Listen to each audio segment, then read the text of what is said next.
program tonight. And now for the main speaker. I know you've seen a lot of the write-ups that we've had. She is a survivor of a failed saline infusion abortion in 1977. Despite the initial concerns regarding Melissa's future after surviving the attempt to end her life and being born alive at approximately 6 months gestation, she not only survived but thrived. With a master's degree in social work, she has worked in the fields of substance abuse, mental health, domestic violence, sexual assault, counseling, and child welfare.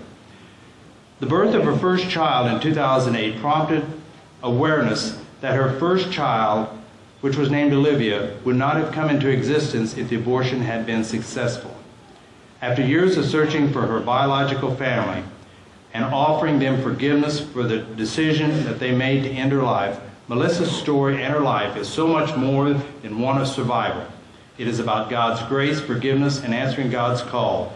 God has saved her life for a reason we truly believe, for the purpose of telling her message of life, not death.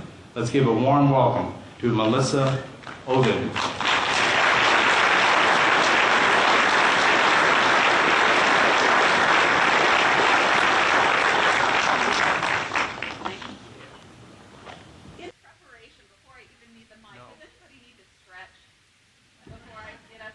You better get the mic. You better get the mic.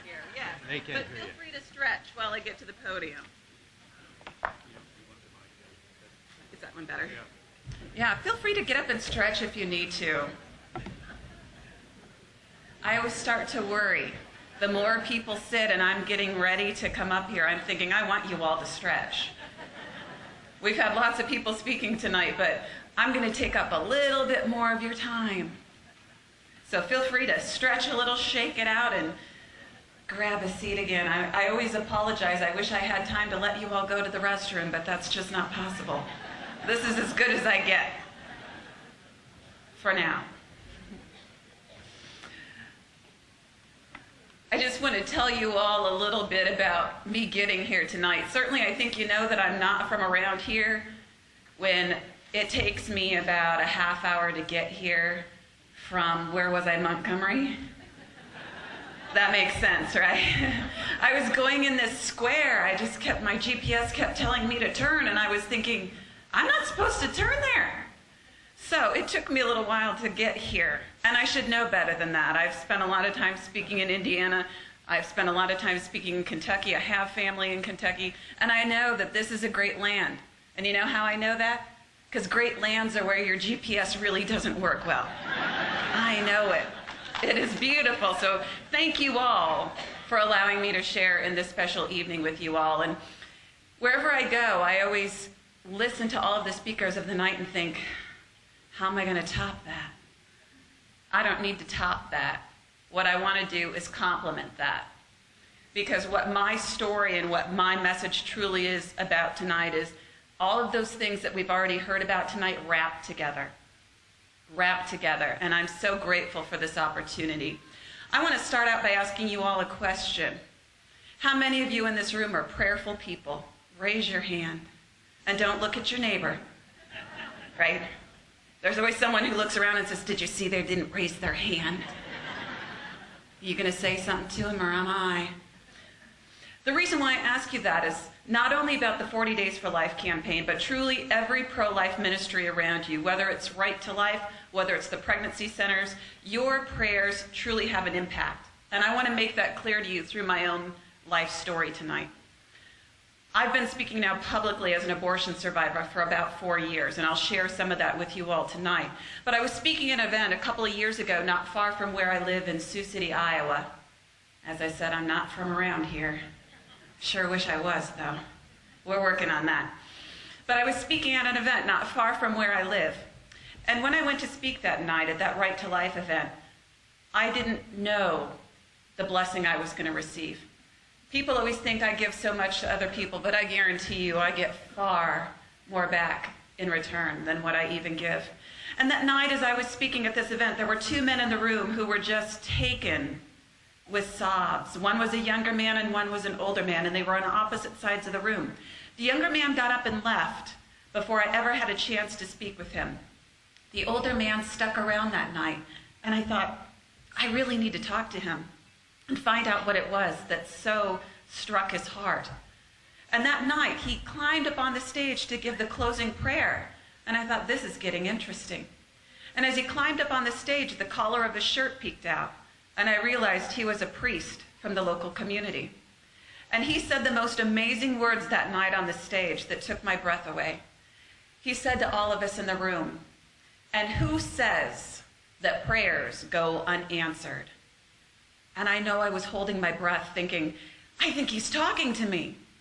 I'm sure everybody thought he was talking to them. But when he kept talking, I knew he was talking to me. He said, I used to pray outside of St. Luke's Hospital in 1977 that someday a child's life would be spared from an abortion. And here she is. That priest had prayed outside St. Luke's Hospital, the very hospital where my life was spared from an abortion in 1977. You never know the fruits of your labor on this earth. I was speaking at a fundraiser for a pregnancy center earlier this year in Iowa.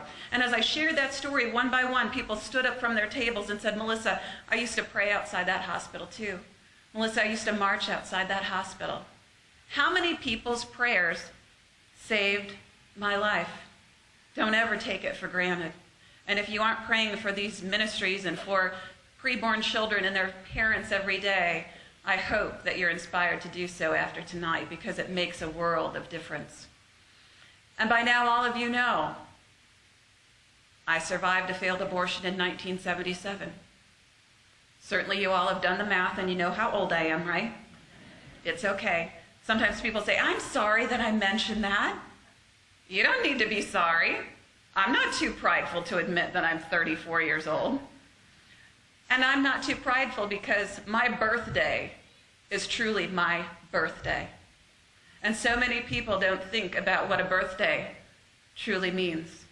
For me, it's more like a day of absolute survival. Because in August of 1977, my birth mother went to St. Luke's Hospital there in Sioux City, Iowa, with the intent to end my life. And my birth mother fits most statistics when it comes to abortion. She was an unmarried college student. She was 19 years old. And like so many women in this world, even still to this day, she really didn't have a choice when it came to ending my life. What I know now is that my own grandparents, my maternal grandparents, are the ones who made that decision that my life should end. No worries. I bear them no ill will. I have no doubt they had the best of intentions, thinking that somehow my mother's pregnancy with me was going to end her life, that somehow I was going to derail everything that they had planned. What they didn't think about 34 years ago was just what that abortion would do, not just to my mother's life and my life, but to truly everyone's life around us. And so what ended up happening through that saline infusion abortion was that a toxic salt solution was delivered into the amniotic fluid surrounding me in my mother's womb. The intent of that salt solution was to scald me to death from the outside in. Some of you know of Gianna Jessen, who is another well-known abortion survivor. Gianna also survived a failed saline infusion abortion. And you'll hear people talk about us as the red-skinned or the candy-appled babies, because it literally turns the skin bright red as it peels it and moves internally into the organs. And so over a 5-day period, I was subjected to that toxic salt solution in my mother's womb. And over a 5-day period, my birth mother, God bless her soul, had to wait for the sign that her child's life had effectively been snuffed out in her womb. And on the 5th day of that abortion procedure, my birth mother went back to the hospital and had her premature labor induced with me. And I was delivered there at the hospital. They believed that I was dead, understandably so. And from what I've been told, I was actually left for dead. They placed me along the bedside table in my birth mother's room. They were going to discard of me later, like children are still discarded of to this day. But God had other plans. God had other plans. Because as that nurse was tending to my biological mother, she looked over and realized that I was gasping for breath and making small movements with my tiny little limbs. And that's when the doctors and nurses realized that that abortion had not succeeded in ending my life. Can I get an amen to that? Yeah, let's give him a round of applause. And the doctors have made it clear. The doctors have made it clear. I see Dr. Wilkie has spoken here before, and Dr. Wilkie is a good friend of mine. Dr. Wilkie and other doctors have made it glaringly clear. There is no medical reason why I survived. There is no medical reason why I survived. I don't need a medical reason. I think we all have something much more powerful than that. And you all would never know it by looking at me today. And certainly if you passed me on the street, you would never know that I suffered what I did. And you would never know that when I survived, I was fighting for my life. My birth mother thought she was about 18 to 22 weeks pregnant when she went in for that abortion. The fact that I lived and I weighed a whopping 2 pounds, 14 ounces, points to the fact that she was at least 6 months pregnant with me. In recent years, I obtained some of my medical records, and in those medical records, a doctor even stated that he thought I looked like I was about 31 weeks gestational age, which is heartbreaking to hear. It is heartbreaking to hear. But part of what we're called to do in this world is make it clear that whether a child is 31 weeks gestational age, 18 weeks gestational age, 8 days gestational age, that life is precious and important and deserves to be protected. When I survived that failed abortion, the doctors didn't believe I would live for very long. I suffered from seizures for an extended period of time. I had severe respiratory problems, liver problems. Because of that toxic salt solution, I was actually starting to lose a lot of blood, and so I required multiple blood transfusions. And if you ever see pictures of me on the internet or on television shows that I'm on, like the 700 Club or Defending Life, you can see pictures of me lying in the incubator with all of the wires and even tubes coming out of my head, because that's how I was fed for an extended period of time, was through IV lines in my head. And the doctors, as I said, didn't believe I would live for very long. And as I continued to defy their odds, they started to say things like, well, if she continues to live, she's going to suffer from any one or a number of disabilities throughout her lifetime. She will likely be blind, she will be deaf, she will have emotional and mental disabilities. And that did not make my parents hesitate 1 second to pick up the phone and first visit me in the hospital, my adoptive parents. No matter what they were told by those doctors and nurses about the prognosis for my life, my parents opened their hearts and their home to me. And I will tell you, nothing warms my heart more than seeing families like we did tonight. As Louis already talked about, so many people say, what are we going to do about those 1.2 million children who lose their lives to abortion every year? Who's going to care for them? Who's going to care for them? Parents like mine. Parents like mine and parents like who are here tonight, and I have no doubt many, many parents in this room who would care for children if only they were given the opportunity to care for those children. I don't know if everyone knows that there are actually more families waiting for children than there are children that need to be adopted. We often hear that argument that they're flipped around. I will tell you that more families are waiting than there are children that are available. And I grew up in a very loving Christian home. I grew up always knowing I was adopted. And I knew that because our parents made it clear how much we were loved. Not just by them, not just by God, but by our biological parents. That we were so loved that our parents made a plan for us when they felt like they couldn't care for us.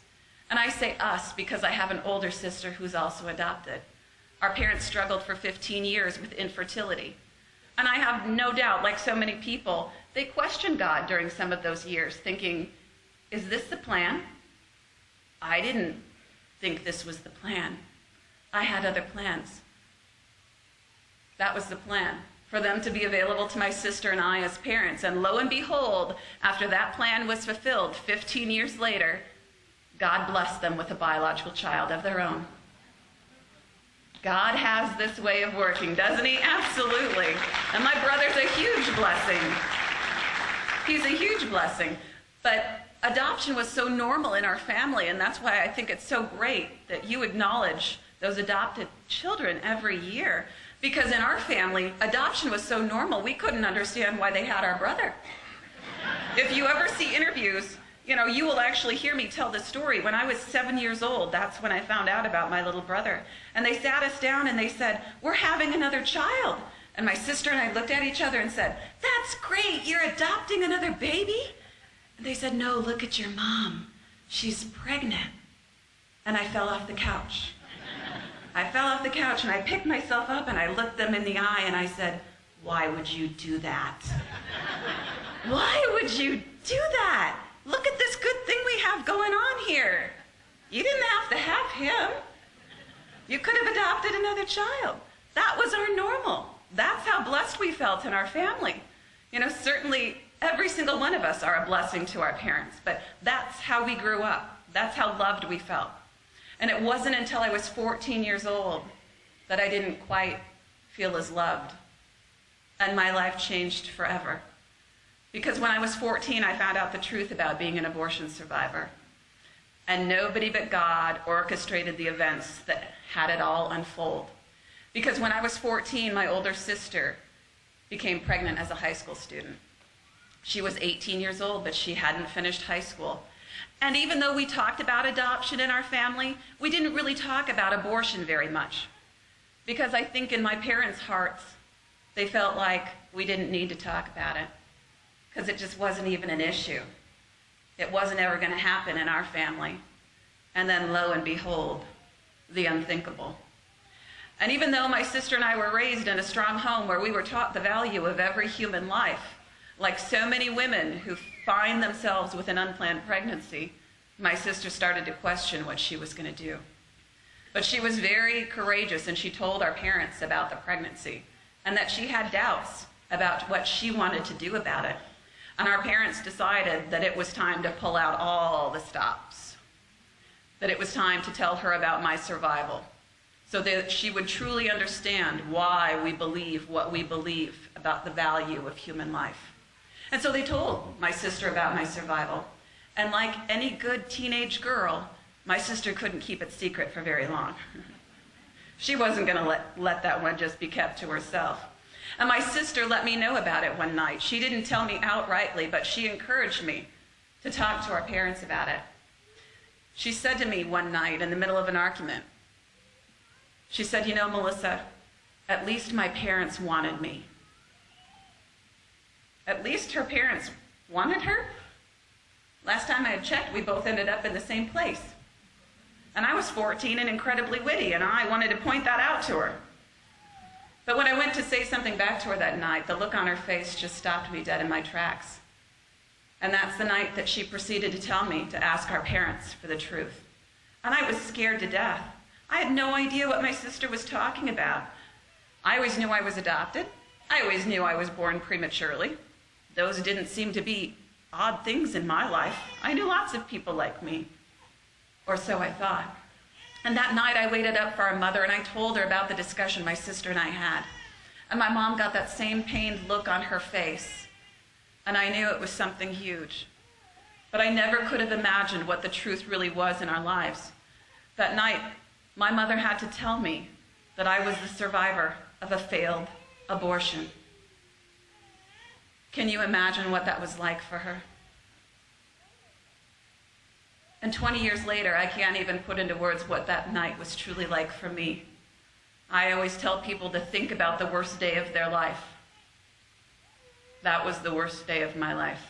As much as I had great joy in my heart knowing that obviously the Lord saved me for an amazing purpose, that night I was devastated. Everything I thought I knew about myself really wasn't true. And everything I thought about my biological parents suddenly didn't seem true anymore either. I couldn't understand at the age of 14 how anybody could make a decision like that. And I was angry. I was angry that night.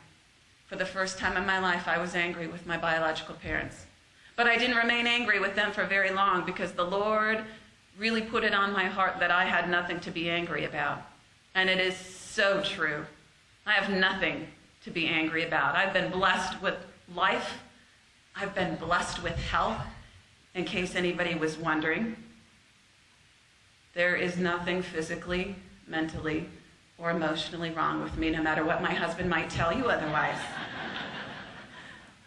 And I'm the only abortion survivor that I know of who has not suffered long-term physical consequences as a result of surviving a failed abortion. Absolutely. How great is our God? Truly, truly, truly, truly.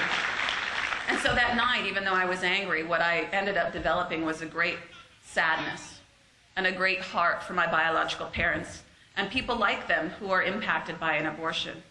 Because I can't imagine what it was like for my birth parents to be put in that position that abortion was the only option available to them, and to live the rest of their lives wondering if their child had continued to live and what their child's life had been like after that.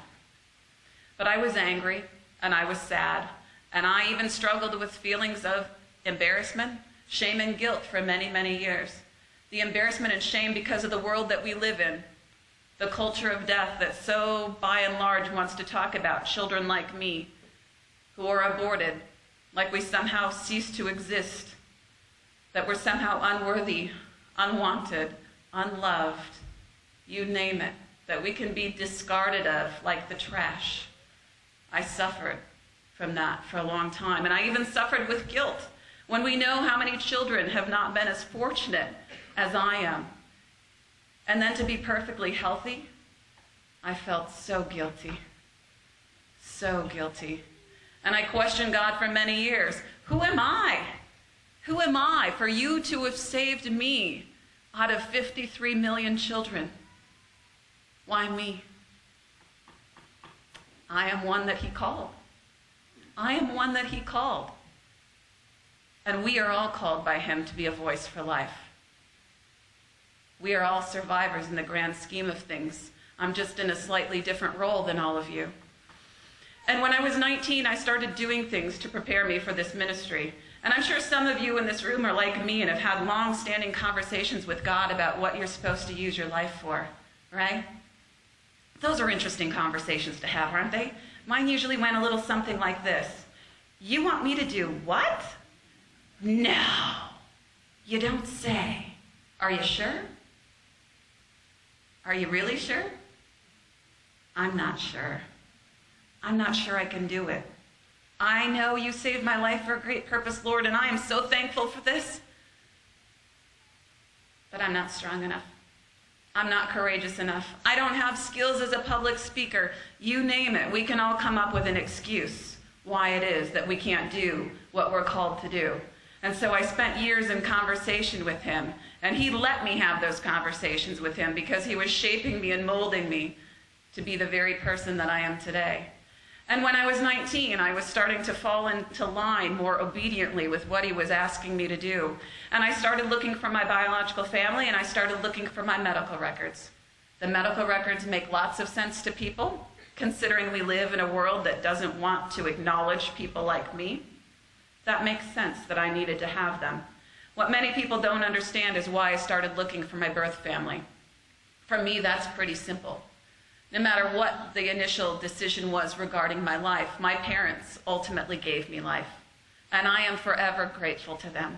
And I am so grateful that they made an adoption plan for me when they knew they couldn't care for me otherwise.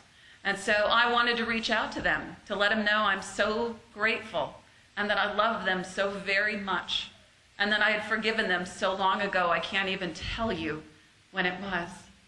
And that's a difficult one for people sometimes too, who say, how could you forgive them? How could you not? How could you not? We are all sinners. We are all sinners. And Jesus died for each and every one of our sins. And so that makes it easy for me to forgive. And it makes it easy for me to love them because I know how much we are all loved by him, regardless. And so it took me over 10 years to find them. Over 10 years to find my medical records. And those were some interesting days in my life. You know, I certainly grew in my faith and I grew as a person.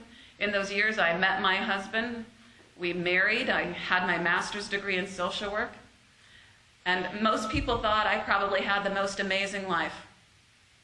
I didn't feel like it. What I desperately wanted was to find my family and come forward and do the Lord's work that I knew he had saved me for.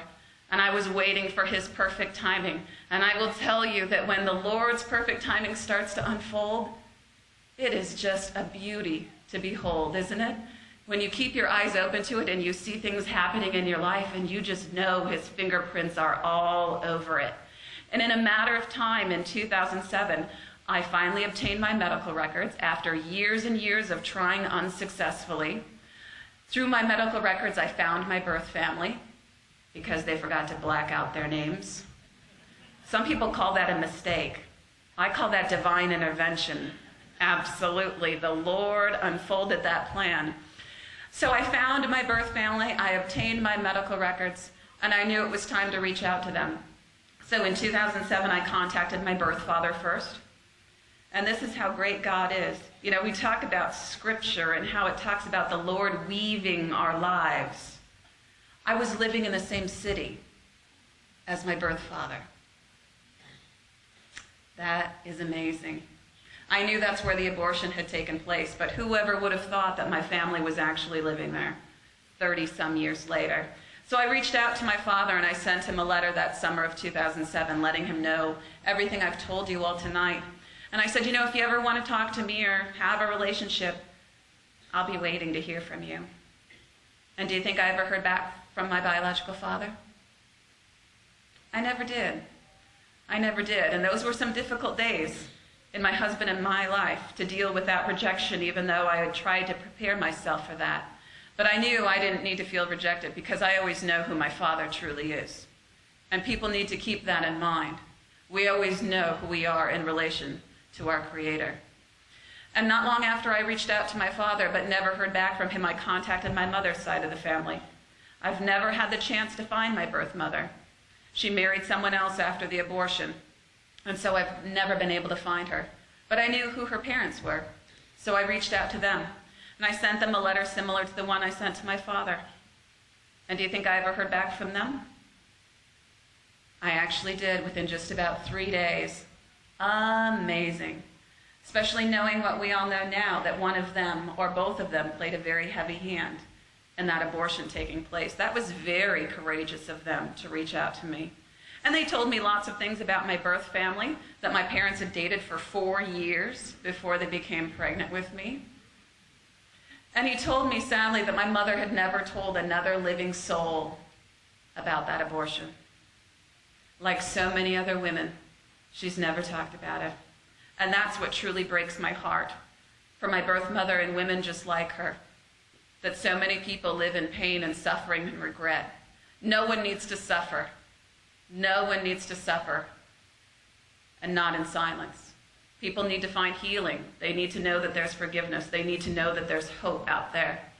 And in my grandfather's letter, he told me that sadly he wouldn't be passing along my message of forgiveness to my mother, because in recent years, their relationship had been strained. It makes sense now, and it may already in some of your minds, to think about that abortion that took place all those years ago. Think about how that's now impacted their relationship all these years later. I can't imagine the amount of anger and pain and suffering that has existed in my family. And 2007 is the last time I heard from my mother's side of the family, and I will tell you I'm at peace with that. You know, people say all the time, Melissa, I'm going to pray that you be united with your family. I thank you for that. What I would ask for you to pray for instead is for God's will to be done in my family, whatever his will truly is. And that's what I'm at peace at. I know that he has plans for all of our lives, and I will patiently wait for his plans to unfold. And many people ask when I first started coming forward with my story, and it was right there in that span of months in 2007, because that was God's plans unfolding so quickly. The first time I shared my story publicly was on Capitol Hill in Washington, D.C. The last time I had shared my story before that was in a speech contest in high school. Speech contest, Capitol Hill. Makes a lot of sense to most people, doesn't it? Yeah. I can do all things through Christ who strengthens me, right? And then you find yourself in a certain position and go, whoa, wait a minute. I don't know about this. And that's how I felt on Capitol Hill. I was sick to my stomach. I was a bundle of nerves, and I thought, oh, I don't know if I can ever do this again. I thought I had a bad case of nerves. But can you pull up that picture for me? Yeah, if you want to turn around and see something. This is how great God is. I didn't have a bad case of nerves. I had a bad case of morning sickness. That's our daughter, Olivia. I was just a few days pregnant with her the first time I shared my story publicly. That's a pretty big sign from God that I was doing exactly what he had saved my life for. And I'll tell you about who that man is in just a second, but I want to tell you a little bit about my birth father. Because after I sent my birth father that letter, of course, I never heard back from him. The reason why I never heard back from him was because he lost his life at the age of 51 in 2008, right around the anniversary of Roe versus Wade. That is not a coincidence in my book. The Lord continues to give us glimpses of just the impact of one decision 34 years ago in everyone's lives. And my father passed away and left a family that was grieving. I didn't know until a couple of months later that he had passed away. I ended up stumbling across his obituary on the internet, and I was devastated. But the Lord laid it on my heart that night that there was a plan much greater than the plan I had for my father and I. And it is so true, because over the next months I saw the plan unfolding. My father's family went to clean out his office, and they found the letter that I had sent him. They never knew anything. They never knew anything about the abortion or the adoption. And so to say they are devastated would be an understatement. To this day, they're still devastated. But they started looking for me, and I started looking for them, and about that same time, Olivia was born, and Olivia was born on April 26th of 2008 at St. Luke's Hospital in Sioux City, Iowa. Does it ring a bell to anybody? That was God's plan. A beautiful story, and I can certainly share it with some people later, but for time's sake, I can't share it tonight, but I will tell you it's good. It's really good. But not long after Olivia was born, I first met the man in the picture up there. That's my biological grandfather, my father's father. Isn't that an amazing picture? You can just see the love between the two of them. Olivia has always known her great-grandfather. The first time she met him, the first time I met him, she was 6 weeks old. That was my father's gift in his passing, for his family to find out about me and for me to find them. And so I've been blessed with this beautiful relationship with my grandfather and my great-aunt. But sadly, most of my family won't even look at me. My grandmother hasn't talked to me now in a couple of years. I have a sister who doesn't even know that I exist. I have aunts and uncles and cousins who have never come forward to meet me. And certainly we know what the Bible says about being a prophet in your own city. It's a pretty difficult place to be. But I also know the difficulty lies with that abortion 34 years ago. Sometimes people say, you know, Melissa, don't you think it's the fact that you lived that's so hard for them? No, it's not the fact that I lived that's so hard. It's the fact that I was supposed to die that was so hard. And they weren't able to do anything about it. And that's what the Lord intended for the world to see. You know, I wish it was different. Absolutely, I wish it was different. But I know that this is what he wanted the world to see. That one decision 34 years ago has continued to make an impact on all of our lives. And the reality in my life that I live every day is knowing that not only was I not supposed to live in earthly terms, but my child would have never lived. And I'm going to have to look her in the eye someday and tell her that no parent should ever have to do that. And my husband and I are pregnant with our second child. Thank you.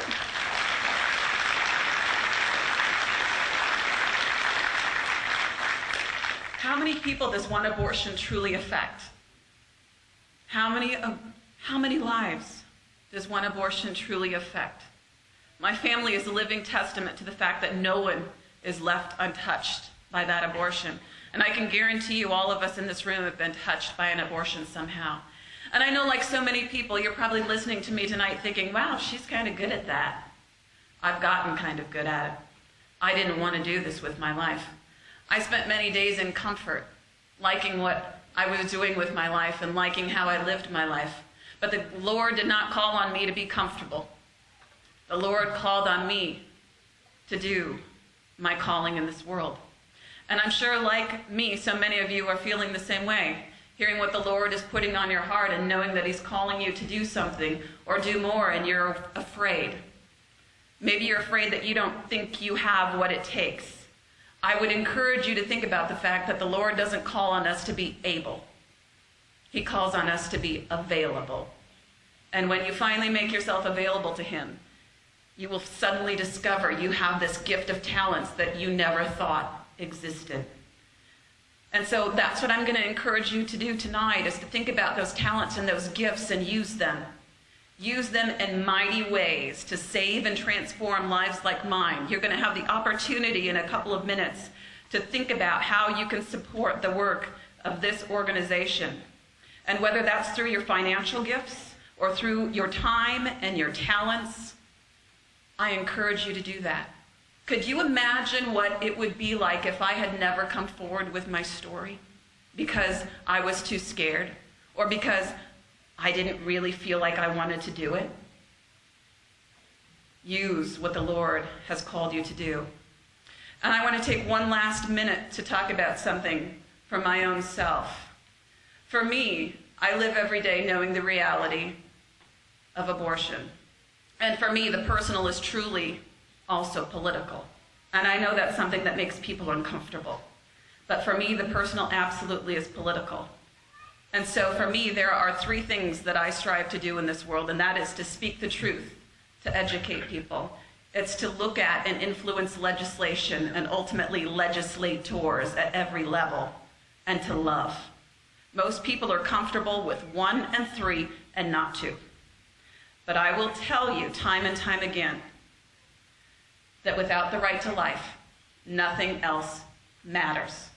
No other conversation will ever take place. And so if you're one of those people who is thinking, I really can do the truth and I can really do the love, but I'm not sure about talking about the political end of things, I will remind you the basic right to life is the beginning of it all for all of us.